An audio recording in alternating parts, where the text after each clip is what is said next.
Ginebra. La ciudad hacia la que todos miran cuando tienen problemas. Pues aquí está la sede de una de las mayores organizaciones de ayuda del mundo, el Comité Internacional de la Cruz Roja.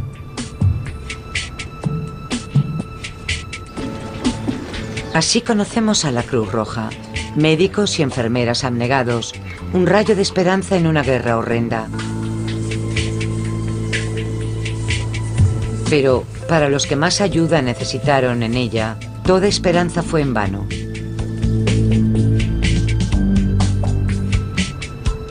La Cruz Roja.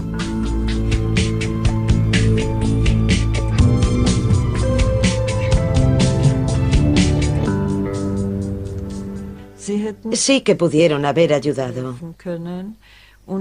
Podrían haberle revelado al mundo lo que de verdad estaba pasando. ¿Que por qué no hicieron nada? Deberían y podrían al menos haber organizado una campaña mundial. Podrían haber hecho más, aprovechando su nombre, aprovechando su fama internacional.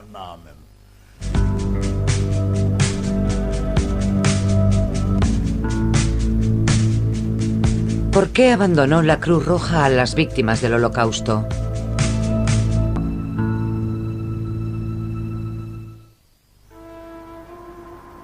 ...1933...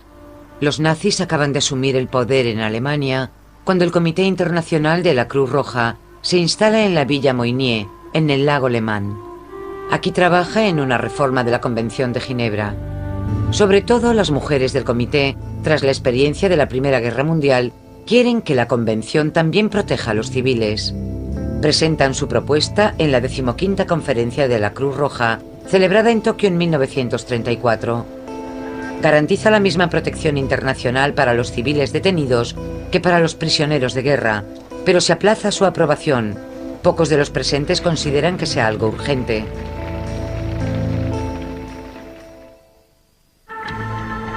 En Alemania, los judíos ya sufren una persecución abierta.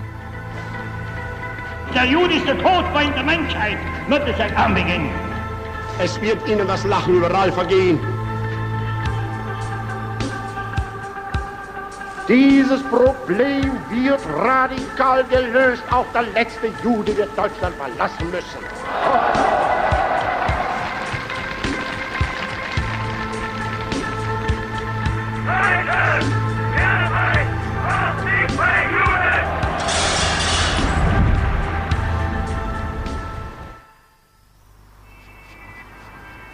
Tras la noche de los cristales rotos en la que mueren 400 judíos, cada vez acuden más personas desesperadas a la Cruz Roja de Ginebra. Un hombre llamado Max Braun escribe en diciembre de 1938. En los campos de concentración de Alemania, donde miles de judíos languidecen en la miseria por el solo motivo de ser judíos, las condiciones de vida son infrahumanas y carentes de la higiene más elemental. La Cruz Roja Internacional no debería seguir callada. Pero el comité sigue en silencio. Su presidente, Max Huber, minimiza el asunto. En tono comprensivo escribe a la Cruz Roja alemana: somos conscientes de las exageraciones sobre este asunto. Huber sabe que la Cruz Roja alemana está bajo control nazi desde 1933. Unter der Schirmherrschaft des Führers ist das Deutsche Rote Kreuz im Dritten Reich neu geformt und soldatisch ausgerichtet worden. Los miembros judíos de la Cruz Roja alemana ya han sido expulsados. Aquí a nadie le interesa la suerte de los prisioneros de los campos de concentración. En su lugar, la Cruz Roja alemana se prepara para su papel en la guerra.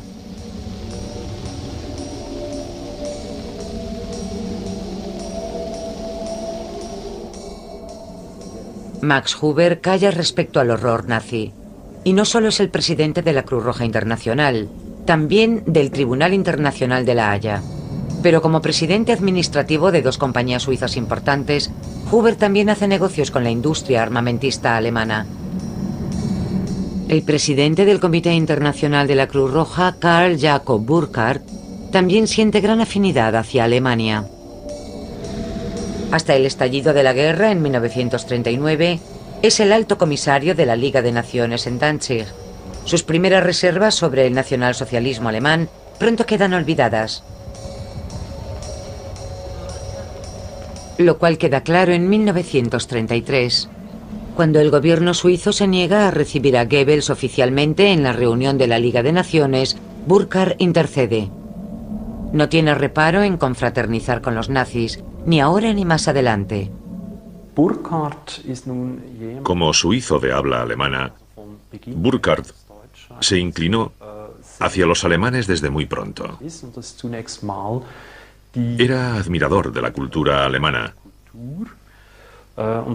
incluidos algunos aspectos del nacionalsocialismo, como son el antisemitismo, la oposición a la Unión Soviética, etc. Burckhardt sabe muy bien cómo tratan los nazis a sus adversarios.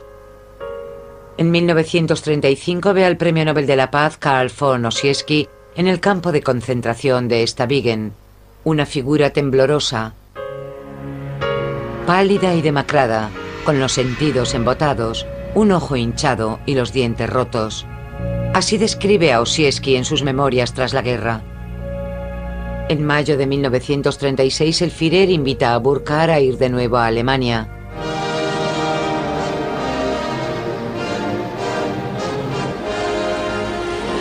Burckhardt queda encantado. Gracias a la maravillosa hospitalidad y la excelente organización durante la semana que he viajado por Alemania, he podido conocer el enorme logro de sus redes viarias y del servicio de trabajo. Lo que más me impresionó fue el ambiente de colaboración entusiasta que vi en todas partes. Así rezaba su carta de agradecimiento a Hitler y acaba expresándole al Führer su más rendida admiración y devoción. En su informe para el comité, admite de pasada que la situación de los presos en los campos no ha cambiado. De la situación de los judíos no dice nada, aunque está bien al tanto de su persecución. Lo que pasó fue que, en Europa, durante los años 30 y 40, era corriente asociar a los judíos con los comunistas y los bolcheviques. Así que eran mal vistos por el Comité Internacional de la Cruz Roja, porque este comité, por entonces, era una organización eminentemente anticomunista. Los nazis pronto empiezan a detener a tantos opositores, sobre todo judíos, que necesitan cada vez más campos de concentración, como el de Buchenwald. Pero sigue sin haber protestas de Ginebra. Al contrario, Guillaume Fabre, miembro del comité, visita Dachau en agosto de 1938 y escribe: todo está limpio y en orden, y tiene incluso cierta elegancia. Solo en Dachau son asesinadas 30.000 personas hasta el final de la guerra. Desde el otoño de 1941 los trenes de deportación circulan por Europa y nadie puede afirmar que no sabe a dónde se dirigen. Die Vernichtung der jüdischen Rasse in Europa. Man muss sie vernichten, man muss sie ausrotten. Sie haben die Menschheit angelehrt. Sie werden zusammengetrieben und sie werden eines Tages nicht mehr sein. Sie werden vernichtet werden, wie man Ungeziefer vernichtet. Entre los exterminados está la familia Gutmann de Olmütz. Desde 1939 el padre está internado en Buchenwald y después muere en Dachau. A la hija, Trude, la detienen en Praga en 1942. Entonces fue cuando supe que mi padre había muerto en Dachau. La noticia me dejó sin ganas de vivir. De repente ya no me quedaba nadie. No tenía a nadie a quien le importase si yo vivía o moría. Pero su madre estaba viva. Trude se reunirá con ella en Theresienstadt, pero es un encuentro breve, porque a su madre la deportan a Auschwitz. Otra despedida. Esa despedida es algo que jamás olvidaré. No sabíamos si volveríamos a vernos. Fue una repetición de lo que había vivido antes y me resultó muy doloroso. Estación de Grünewald en Berlín, lugar de partida sin retorno. Desde el otoño de 1941 parten casi a diario los trenes de deportación hacia el este, observados por los delegados del Comité de la Cruz Roja, que informan a Ginebra. Desde noviembre hay deportaciones sistemáticas de judíos. En cada transporte se evacúa a unas 3.000 personas. El próximo está fijado para el 27 de noviembre.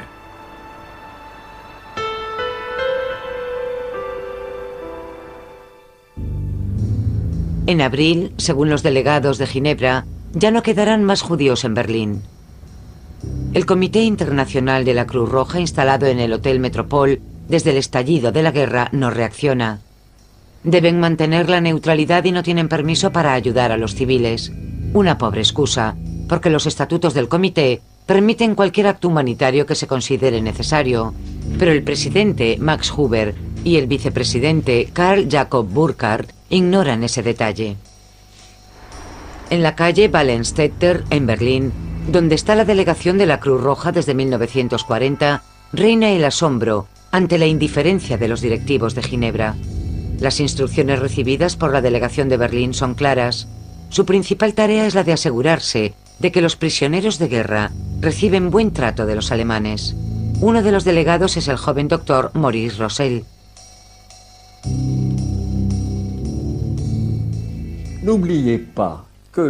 No olviden que el Comité Internacional era responsable de 6 millones de prisioneros de guerra.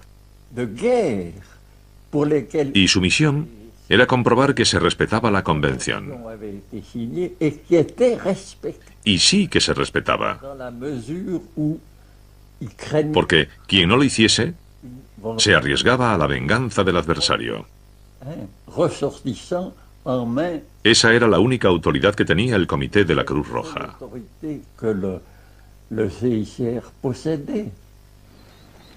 Pulver vom Oberkommando der Wehrmacht meldet ganz gehorsams das Eintreffen der Delegation vom Internationalen Komitee des Roten Kreuzes.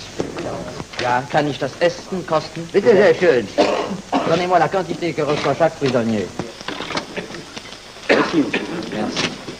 Une cuillère. Pardon. Merci. Will vielleicht einer der anderen Herren noch probieren?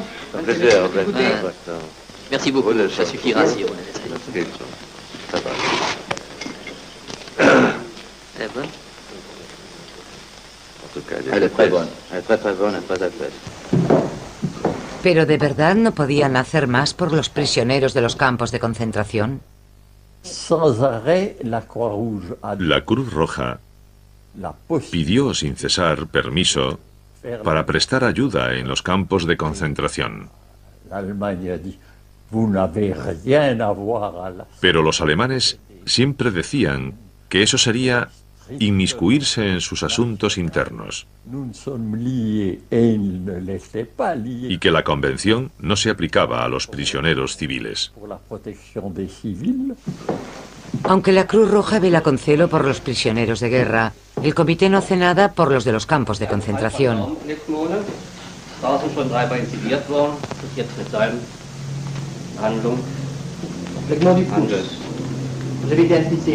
Ginebra podría haber presionado a los alemanes al respecto. En la primavera de 1943, Goebbels escribe en su diario: «Dependemos tanto de la Cruz Roja, sobre todo en cuanto a los prisioneros de guerra, que sería imprudente arriesgarse a una pelea sin motivo». Hasta las últimas etapas de la guerra, el comité no interviene directamente para ayudar a las víctimas de los nazis.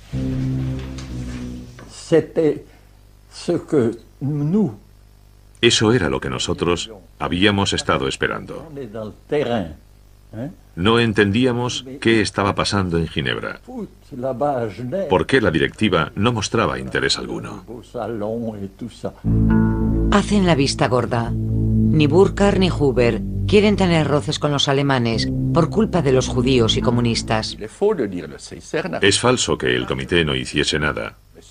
Formuló peticiones, pero lo que sí faltó fue un verdadero compromiso de la directiva para ayudar a las víctimas de la persecución nazi. Una tarea importante del comité en esta etapa de la guerra es buscar a los desaparecidos, pero la búsqueda se limita casi totalmente a los arios. Millones de judíos han desaparecido sin rastro.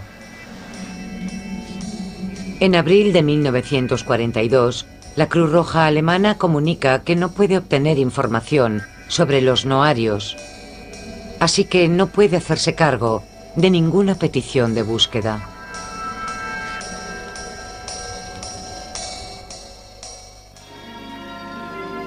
Das Deutsche Rote Kreuz unterstützt die Wehrmacht kameradschaftlich nach den Bestimmungen der Genfer Konvention. Das große Heer der Helfer und Helferinnen hilft überall in liebevoller Fürsorge. Pero no a las indefensas víctimas del nazismo. Al contrario, el jefe de la Cruz Roja alemana incluso participa activamente en el asesinato de personas inocentes. El Dr. Gravitsch, oficial médico de las SS, es uno de los impulsores del programa nazi de eutanasia y de los denominados experimentos médicos con los prisioneros de los campos.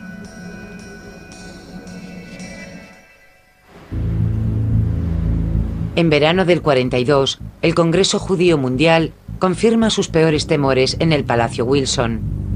El director de la delegación de Ginebra, Gerhard Reigner, recibe información sobre el plan de la solución final. De inmediato transmite a Londres y Nueva York. Recibido un informe alarmante de que en el cuartel general del Führer se ha hablado de un plan según el que todos los judíos de los países ocupados o controlados por Alemania, de 3,5 millones a 4 millones, tras su deportación y concentración en el este, serán exterminados para resolver definitivamente el problema judío en Europa.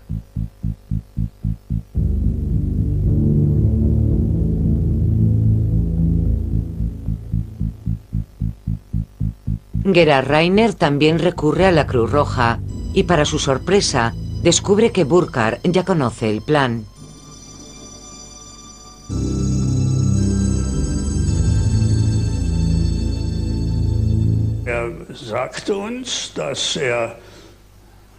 Nos dijo que tenía informes que lo confirmaban. Uno de un alto cargo diplomático del Ministerio de Exteriores y otro de un funcionario del Ministerio de Guerra alemán. Por tanto, lo sabía por dos fuentes. Estaba muy bien informado y dijo que se planeaba librar de judíos algunos territorios. Esa fue la expresión usada por el Ministerio de Exteriores alemán. Librar de judíos, es decir, aniquilarlos. Burkhardt no transmite su detallada información al comité, pero aún sin ella, y en concreto las mujeres, hace tiempo que reclaman una declaración pública contra el genocidio de los judíos. A la votación del 14 de octubre del 42, en Ginebra, decide acudir Philipp Etter, miembro del comité y ministro del gobierno suizo. Está decidido a impedir la declaración. Cree que criticar a los alemanes podría causar la ocupación de la neutral Suiza. Burkhardt está de acuerdo. La principal razón dada fue que no beneficiaba a Suiza. Pero lo que también influyó fue que algunos miembros no sentían gran simpatía por los judíos. Y de hecho, luego se ha demostrado que eran también antisemitas. Burkhardt y Etter se salen con la suya. La mayoría vota contra la declaración pública pese a que a las mujeres advierten. El silencio del comité sería negativo y tendría las peores consecuencias y pondría en peligro su propia supervivencia. ¿Pero de qué habría servido una declaración? Sobre todo haría que el mundo se enterase. Y eso era importante, porque cuando los aliados declararon en diciembre de 1942 que los judíos europeos estaban siendo exterminados, muchas personas dijeron: es propaganda para perjudicar a Alemania, ¿por qué vamos a creérnoslo? Pero de haberlo dicho el Comité de la Cruz Roja o el Vaticano, una institución neutral, seguramente mucha más gente se lo habría tomado en serio. Gerhard Reigner se queda atónito. Los aliados han formulado una queja y la Cruz Roja ni siquiera es capaz de hacer eso. En su diario escribe: Hace meses que no piso la sede de la Cruz Roja, después de darme con la cabeza contra un muro durante más de 2 años.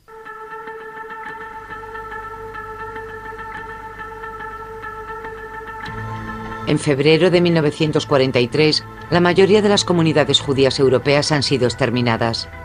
En unos meses, los alemanes asesinan a 3 millones de judíos y ni siquiera lo hacen con mucho secreto. Wir haben in Europa, in dem uns zugänglichen Europa, die Judenfrage gelöst. Und zwar so gelöst, dass keine Juden mehr da sind.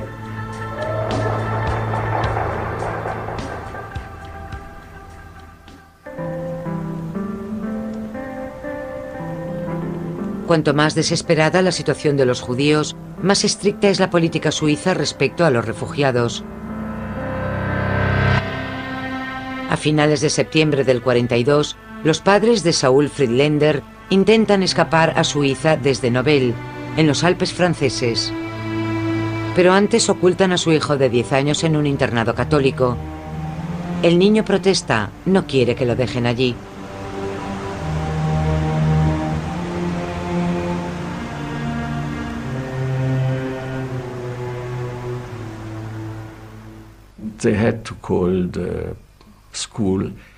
Tuvieron que llamar al colegio para que me viniesen a buscar a la fuerza, porque yo no quería ir.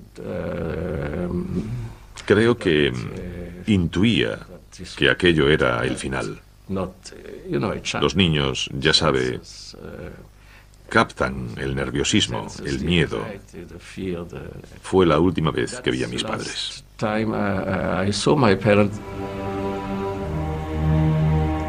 Lo que los padres no saben es que Suiza ha dejado de aceptar refugiados judíos, con excepción de las mujeres embarazadas y las familias con hijos pequeños.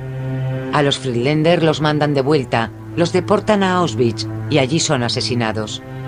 El niño habría sido su salvación.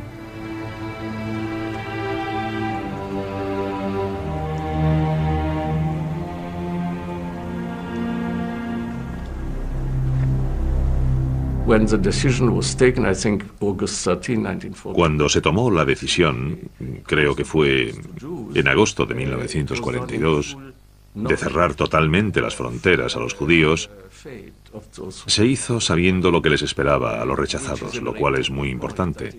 No pensaron, ya los acogerán en otra parte, no. Sabían lo del exterminio sistemático, y aparece mencionado en documentos suizos. El Comité Internacional de la Cruz Roja intenta al menos enviar paquetes de ayuda, no solo a los prisioneros de guerra, también a los de los campos de concentración. Es difícil porque los alemanes no dan información sobre los presos y deportados a los campos. El gobierno alemán nos dio permiso para enviar paquetes, siempre que tuviésemos los nombres de los destinatarios. Pero al principio no teníamos ningún nombre. No sabíamos quién estaba en los campos, de modo que hubo que investigar minuciosamente. Recuerdo la alegría cuando llegaron los primeros acuses de recibo de los campos de concentración. No solo estaban firmados por los destinatarios que habían sido identificados, otros prisioneros también habían añadido sus nombres. Y así pudimos reunir como 10 nombres más a los que el Comité Internacional de la Cruz Roja podía enviar paquetes. En Ginebra, el archivo de la Cruz Roja posee casi 100.000 de esos recibos, pero no son prueba de una exitosa operación de ayuda. Los prisioneros solo recibían alrededor del 10% de los paquetes enviados y los judíos casi ninguno.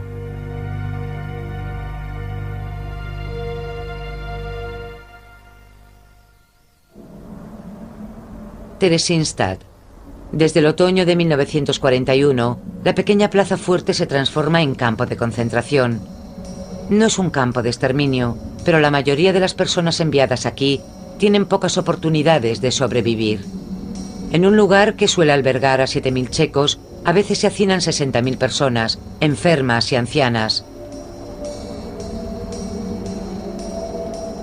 Con todo, algunos se alegran de haber acabado aquí, como Trude Gutmann, que conoce aquí a su marido, Bertolt Simonson. Llegué a Theresienstadt después de estar encarcelada en aislamiento. Estuve en Theresienstadt 2 años y después me enviaron a Auschwitz. Entre estos dos infiernos, estar en Theresienstadt fue un alivio. Pese a todo el sufrimiento, al hambre y las epidemias, seguía siendo mucho mejor. En mayo de 1944, Himmler, jefe de las SS, permite una visita de la Cruz Roja. Los preparativos habían empezado en otoño del 43. Para que la ciudad no se viese atestada, deportan a 15.000 personas a Auschwitz. Se planea quién y qué debe ser visto a lo largo de una ruta bien organizada. Doris Schimmerlin está en Theresienstadt desde el 42. El anuncio de la visita de la Cruz Roja le da fuerzas. Adecentaron el lugar. Limpiaron las calles. Abrieron un café y lo arreglaron todo muy bien. Al principio no sabíamos qué pasaba, pero cuando nos enteramos de que venía la Cruz Roja, todos pensamos que quizá mejorarían las cosas. Una esperanza que Giri Costa ya no compartía. Su padre había escapado a Inglaterra. A su madre, su hermano y sus abuelos los habían deportado, como a él, a Theresienstadt.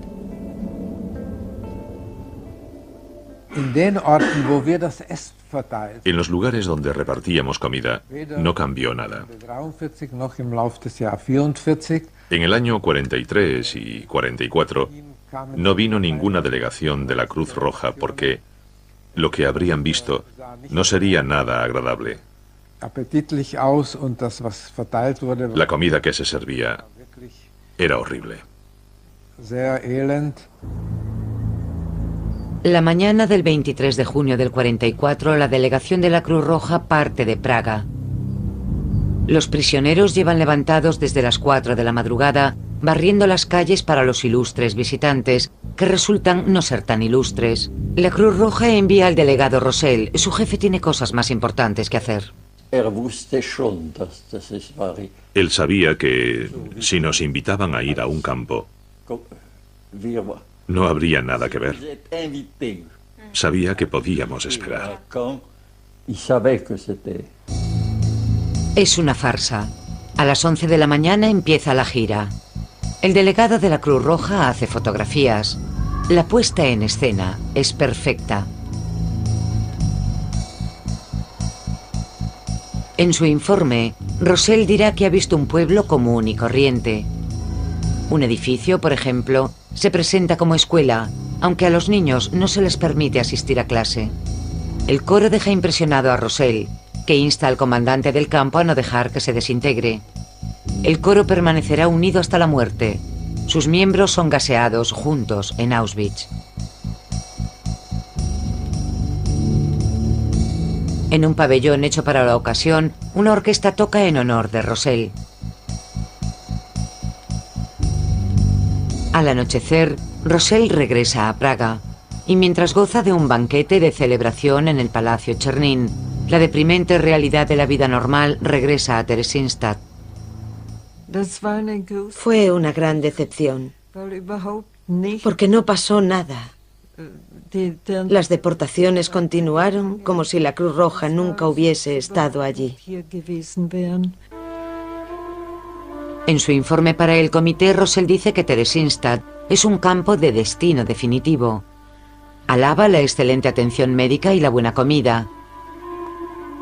Aún hoy sigue creyendo que Theresienstadt era un campo modelo en el que los judíos ricos privilegiados vivían tal y como describió.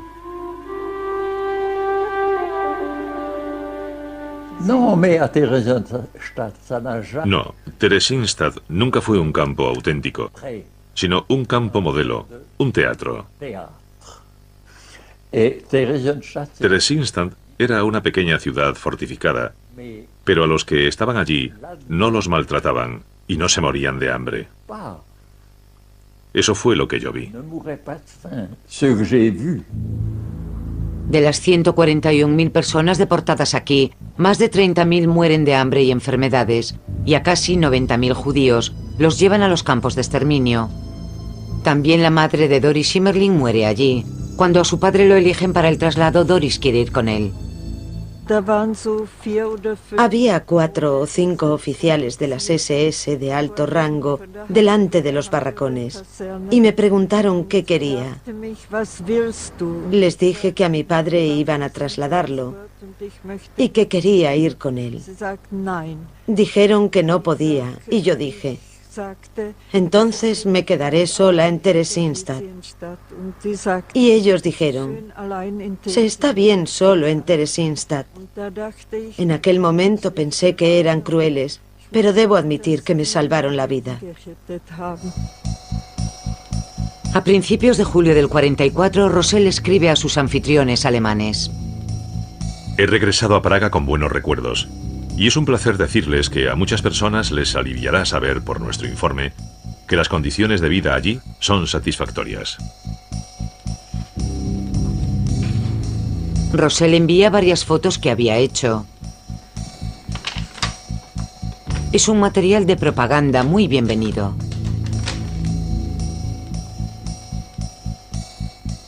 El destinatario felicita a Rosell por las fotografías y añade que le gustaría utilizarlas para refutar ante los extranjeros las supuestas atrocidades de Theresienstadt.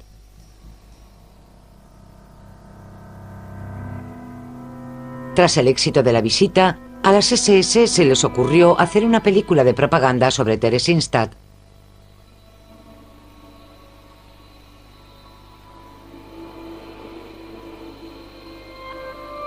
A Doris Schimmerling le permiten aparecer disfrazada de pastora. Solo salían en ella personas con buen aspecto, que aún estaban fuertes y sanas. A los viejos y a los enfermos había que ocultarlos. Creo que a la gente le gustó trabajar en la película, porque era un cambio de la vida del gueto, que no era ni interesante ni divertida. Pero pocos consiguen ver la película terminada. El único grupo que la vio por entonces fue la segunda delegación de la Cruz Roja, que visitó Theresienstadt en abril de 1945. E incluso ellos dijeron que era demasiado propagandista. Creo que fue la única protesta verdadera que llegó a expresar la Cruz Roja.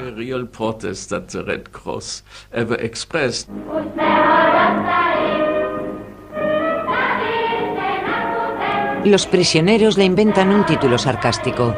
El Führer le regala un pueblo a los judíos. La mayoría de esos niños ya no están vivos en abril del 45. El Comité Internacional de la Cruz Roja sabe que los traslados a Auschwitz continúan y calla. Incluso recibe una invitación de Himmler en mayo del 44 para visitar un campo del este. La Cruz Roja no acepta la invitación, lo cual asombra a los alemanes.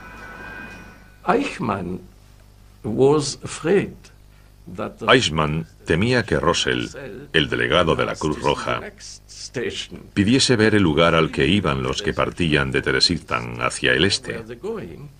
¿A dónde los llevaban?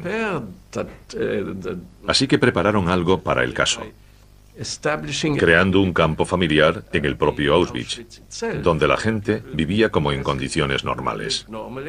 Pero después, cuando Eichmann vio que la Cruz Roja no iría, porque nunca solicitaron la visita, a todas aquellas personas las mataron de inmediato, en la cámara de gas. En septiembre del 44, Rosell decide hacer una escapada a Auschwitz. Algunos prisioneros de guerra británicos le han contado que allí gasean a la gente en las duchas. Desde luego. Sabía que era un campo de exterminio. ¿Lo sabía? Sí. ¿Ya entonces? Sí. Aún así, no pregunta por las cámaras de gas. En su lugar, charla distendidamente en la comandancia. Tenía las manos muy cuidadas.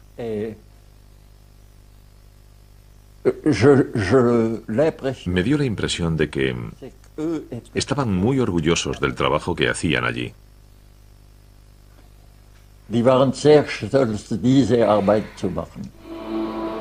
En la comandancia, le aseguran que los paquetes de ayuda son distribuidos y lo cree. En su informe comenta positivamente. Reiteramos de nuevo que creemos que todos los envíos para los prisioneros son entregados.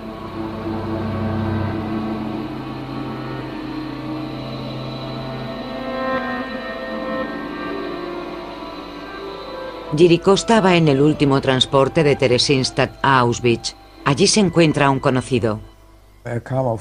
Un hombre se nos acercó y nos dijo en checo: ¿vosotros sois de Theresienstadt?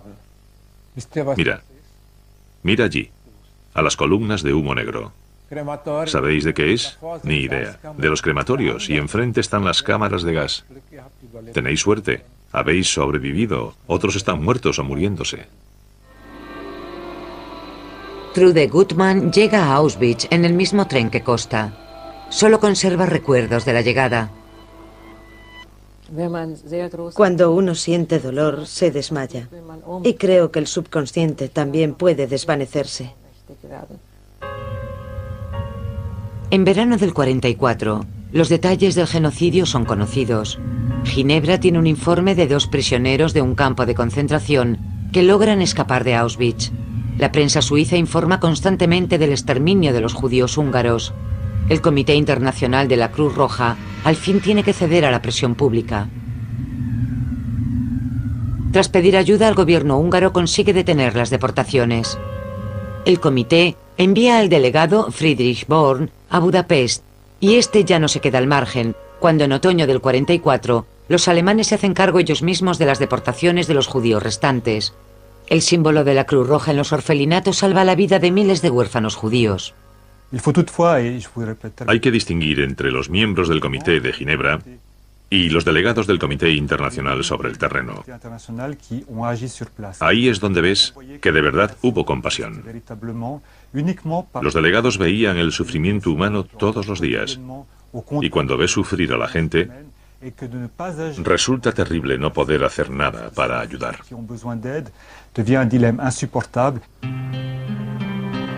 No solo en Hungría, el Comité Internacional de la Cruz Roja también está presente en la capital de Eslovaquia. En otoño del 44 el comité envía un delegado a Bratislava. El dilema de George Dunant es que quiere ayudar a los judíos que sufren, pero debe atenerse al principio de imparcialidad. Das hat damals Herr Burkhardt in einer ganz kurzen Formel, wie ich glaube, sehr gut zusammengefasst, indem mir sagte, ja, also, jetzt gehen Sie vorwärts, aber geben Sie Acht, dass das Komitee Sie vielleicht nicht desavouieren muss. Cuando Dunant llega, la mayoría de los judíos eslovacos ya han sido deportados.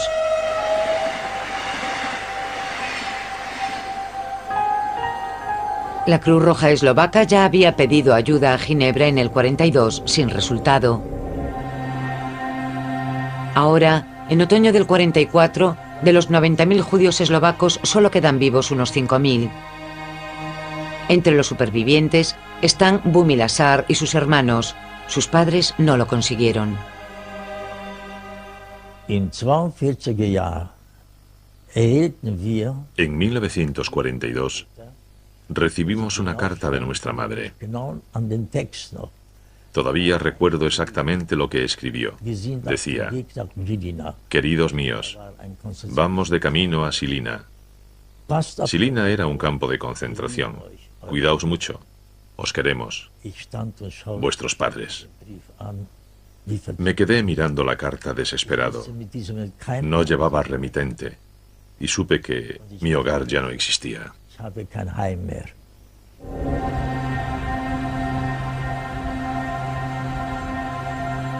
Bumi Lazar vive bajo un nombre falso en Bratislava. Pertenece a la resistencia judía. La mayoría de los judíos se ocultan en los búnkeres, viviendo con temor a que los descubran.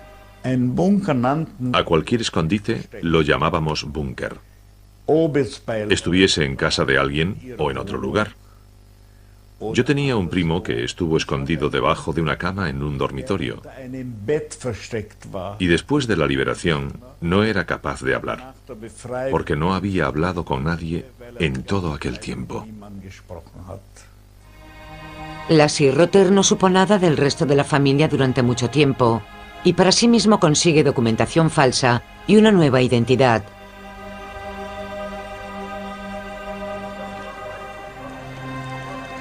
Desde la central de la Gestapo en el número 6 de la Edelgasse, el jefe de la unidad de asalto, Alois Brunner, persigue a todos los judíos que quedan en la ciudad. Todo el que acabe aquí puede darse por perdido.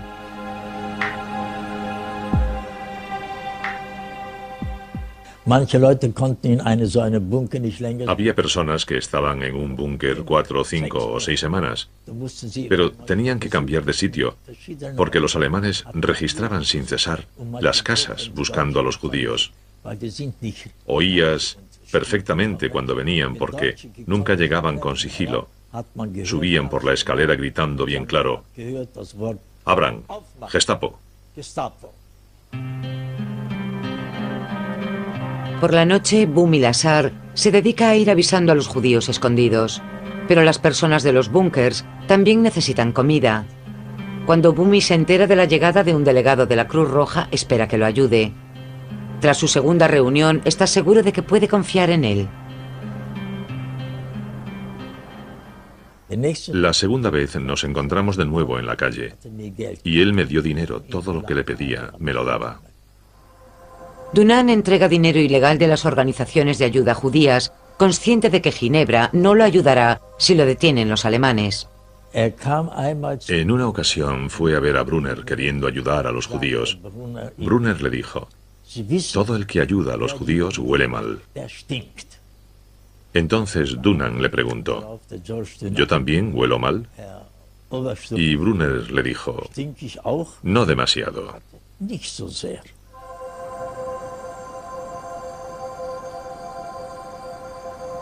Dunant salva la vida a más de 1000 judíos en Bratislava.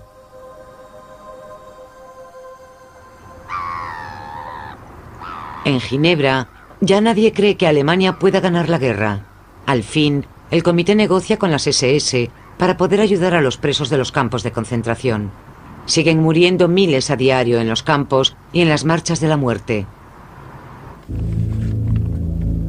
A unas semanas del fin de la guerra, el presidente del Comité Internacional de la Cruz Roja hace un trato con la derrotada Alemania nazi. Karl Jakob Burkhardt consigue permiso de las SS para que los delegados de la Cruz Roja lleven ayuda a los campos de concentración. Y los delegados permanecerán allí para asegurarse de que la ayuda llega en efecto a los que la necesitan. El 26 de abril, Louis Heffliger parte para el campo de Mauthausen. Allí oye rumores de que las SS planean matar a todos los prisioneros que están vivos. Heffliger sabe que las tropas estadounidenses están cerca de allí. ¿Lograrán llegar a tiempo? Heffliger no se lo piensa dos veces y va en busca de los soldados.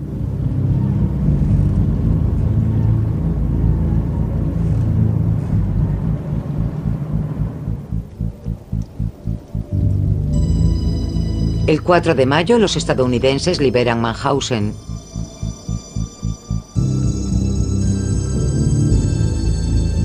Louis Heffliger sabe que ha quebrantado las reglas y que Ginebra no lo apoyará. Tras la guerra, lo destituyen, según cree, por ese motivo. Desde el principio, sabía que lo que estaba haciendo estaba mal. Mal, según las normas escritas. Pero era lo correcto desde el punto de vista humanitario. Después de la Segunda Guerra Mundial, los civiles quedarán protegidos por la legislación internacional. Es zu erneuern und der grausamen Wirklichkeit des modernen Krieges anzupassen, hat der Bundesrat eine internationale Konferenz nach Genf einberufen. El 8 de diciembre de 1949 se firma una nueva Convención de Ginebra. Los reunidos deciden no aceptar a la organización de ayuda israelí Maguen David Adom en el seno de la Cruz Roja, una decisión no anulada hasta 2006, casi 60 años después.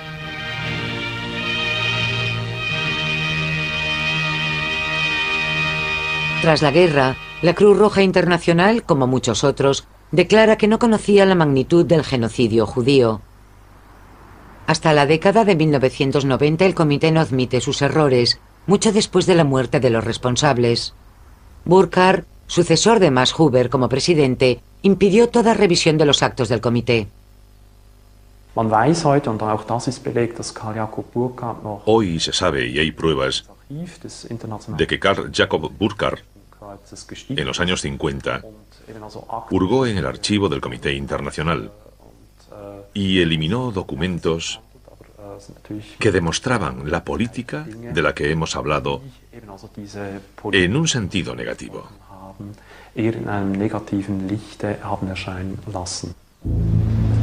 Tras la guerra, millones de refugiados están en marcha, víctimas del nazismo, gente sin hogar, desplazados. Pero los criminales nazis también quieren huir. Con nombres falsos, solicitan un pasaporte a la Cruz Roja Internacional de Génova. Entre ellos, Otto Pape, alias de Erich Priebke, autor de ejecuciones en masa en Italia. Ricardo Clement, alias de Adolf Eichmann, el organizador del exterminio de los judíos europeos. Y Helmut Gregor, alias de Josef Mengele, que seleccionaba prisioneros en Auschwitz para experimentos médicos. Desde Génova viajan a Argentina. A Buenos Aires le interesan mucho los conocimientos técnicos alemanes. Los argentinos hacen un trato con el jefe de la policía suiza, Heinrich Rothmund. El problema era que los nazis estaban en Alemania. No podían salir de allí, porque las autoridades estadounidenses o británicas que ocupaban Alemania no les daban un visado de salida. Así que los argentinos le dijeron a Rothmund que si les permitía pasar a aquellos nazis por la frontera suiza sin documentos, se los llevarían a Italia, y también se llevarían a alguno de los refugiados que tenían en Suiza. Rothmund les dijo que tenían refugiados a unos 9.000 supervivientes de los campos de concentración y que no los querían, sobre todo a los judíos.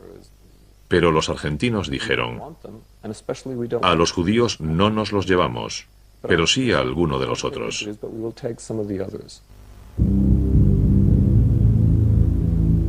El trato posibilita la huida de muchos criminales de guerra. En la oficina de la Cruz Roja de Génova tuvieron que percatarse de que los pasaportes solicitados no eran para víctimas de los nazis. La mayoría de los nazis son avalados por el padre Draganovic, un fascista bien conocido.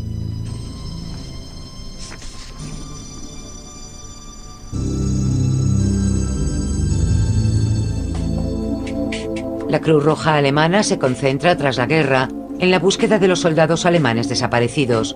Muchas familias no saben si los maridos, padres o abuelos están vivos. La Cruz Roja hace lo posible por averiguar su paradero. Las víctimas de los nazis deben acudir al Servicio de Localización Internacional, ubicado en Bad Arolsen. Los aliados ponen el servicio bajo la dirección de la Cruz Roja Internacional. Tras la guerra, todos los documentos confiscados relacionados con los crímenes nazis se traen aquí. Los expedientes de los campos, las listas de transporte y de los muertos, los carnés de los trabajadores forzados y demás información importante para los supervivientes y los parientes de las víctimas. Cada documento narra una historia y en muchos casos nadie sabe cómo terminan esas historias. Estos ficheros contienen datos de más de 17 millones de personas, todavía a la espera de que los analicen. Otra oportunidad perdida para el Comité Internacional de la Cruz Roja para ayudar a las víctimas. Hay miles de peticiones que llevan años de retraso. Muchos supervivientes del Holocausto han muerto sin conseguir respuestas. Ginebra nos enfrentó a la mala gestión del servicio de localización hasta el año 2006.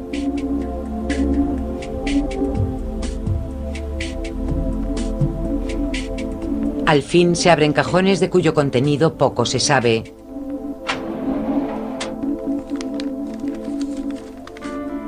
Aparecen, por ejemplo, objetos personales que los prisioneros tuvieron que entregar cuando llegaron a un campo.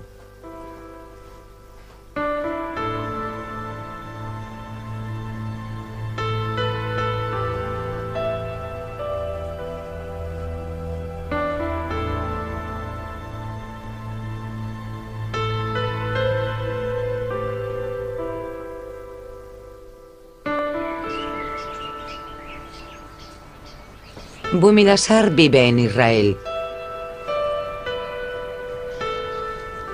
En el Jardín de los Justos del Monumento al Holocausto, Yad Vashem, se han plantado árboles por los que tuvieron el valor de ayudar a los judíos y salvar vidas. Bumilasar no ha encontrado aquí a muchos miembros de la Cruz Roja.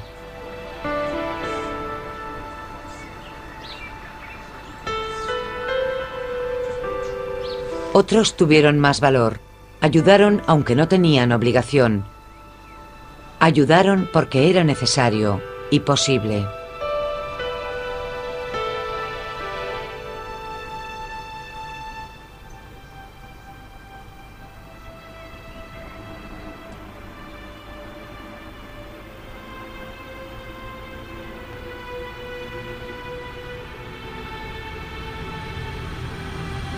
El Comité Internacional de la Cruz Roja se instala en la Villa Moynier, en el lago Le Mans.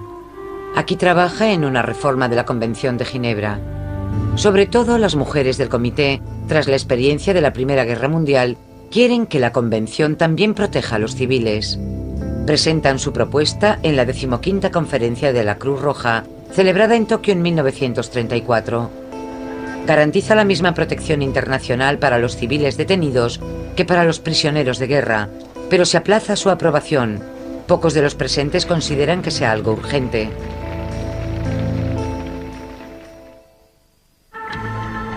En Alemania, los judíos ya sufren una persecución abierta. Der Jude ist der Todfeind der Menschheit, wird es anbegehen. Es wird Ihnen das Lachen überall vergehen. Dieses Problem wird radikal gelöst. Auch der letzte Jude wird Deutschland verlassen müssen.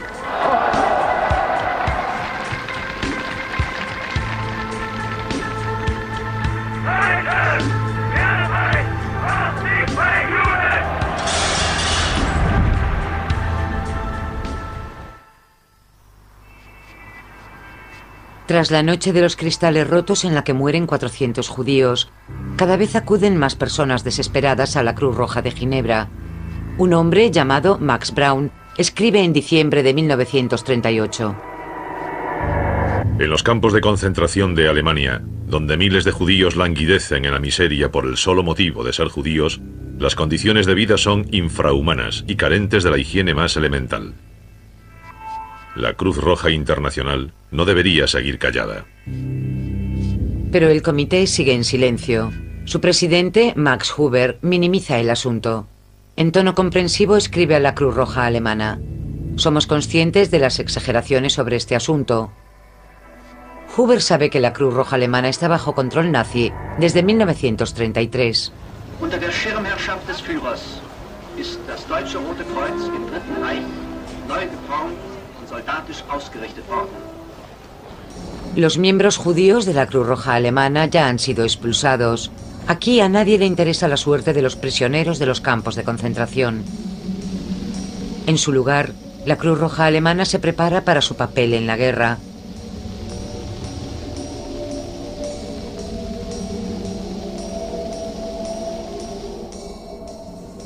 Max Huber calla respecto al horror nazi. Y no solo es el presidente de la Cruz Roja Internacional, también del Tribunal Internacional de La Haya. Pero como presidente administrativo de dos compañías suizas importantes, Huber también hace negocios con la industria armamentista alemana. El presidente del Comité Internacional de la Cruz Roja, Karl Jakob Burkhardt, también siente gran afinidad hacia Alemania. Hasta el estallido de la guerra en 1939, es el alto comisario de la Liga de Naciones en Danzig. Sus primeras reservas sobre el nacionalsocialismo alemán pronto quedan olvidadas. Lo cual queda claro en 1933, cuando el Ginebra, la ciudad hacia la que todos miran cuando tienen problemas, pues aquí está la sede de una de las mayores organizaciones de ayuda del mundo, el Comité Internacional de la Cruz Roja.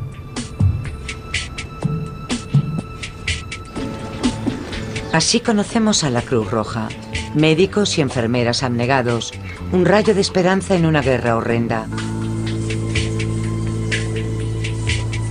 Pero para los que más ayuda necesitaron en ella, toda esperanza fue en vano.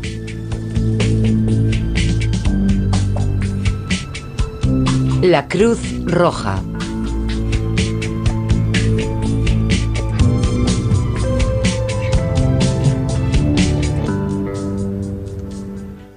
Sí que pudieron haber ayudado. Podrían haberle revelado al mundo lo que de verdad estaba pasando. ¿Que por qué no hicieron nada? Deberían y podrían al menos haber organizado una campaña mundial. Podrían haber hecho más, aprovechando su nombre, aprovechando su fama internacional.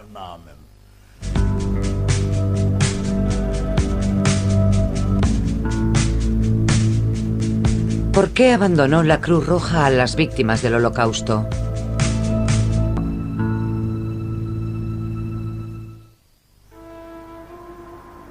...1933... Los nazis acaban de asumir el poder en Alemania cuando de agradecimiento a Hitler y acaba expresándole al Führer su más rendida admiración y devoción. En su informe para el comité, admite de pasada que la situación de los presos en los campos no ha cambiado. De la situación de los judíos no dice nada, aunque está bien al tanto de su persecución.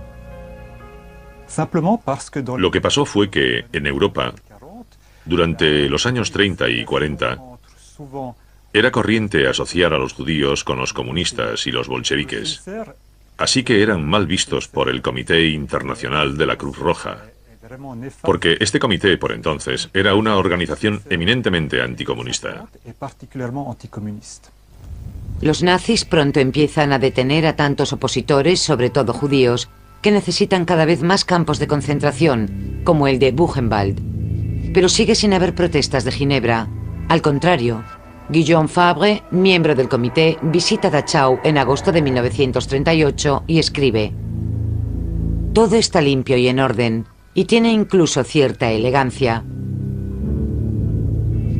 Solo en Dachau son asesinadas 30.000 personas hasta el final de la guerra. Desde el otoño de 1941 los trenes de deportación circulan por Europa y nadie puede afirmar que no sabe a dónde se dirigen.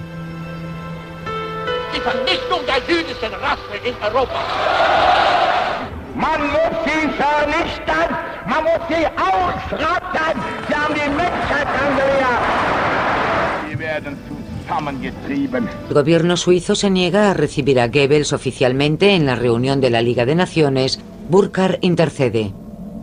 No tiene reparo en confraternizar con los nazis, ni ahora ni más adelante. Como suizo de habla alemana, Burckhardt se inclinó hacia los alemanes desde muy pronto. Era admirador de la cultura alemana, incluidos algunos aspectos del nacionalsocialismo, como son el antisemitismo, la oposición a la Unión Soviética, etc. Burckhardt sabe muy bien cómo tratan los nazis a sus adversarios.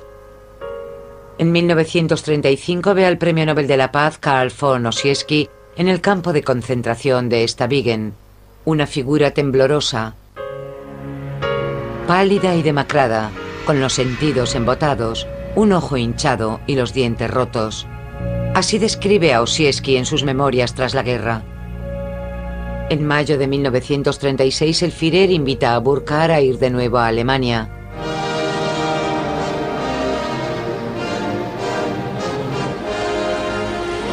Burkhardt queda encantado. Gracias a la maravillosa hospitalidad y la excelente organización durante la semana que he viajado por Alemania, he podido conocer el enorme logro de sus redes viarias y del servicio de trabajo. Lo que más me impresionó fue el ambiente de colaboración entusiasta que vi en todas partes. Así rezaba su carta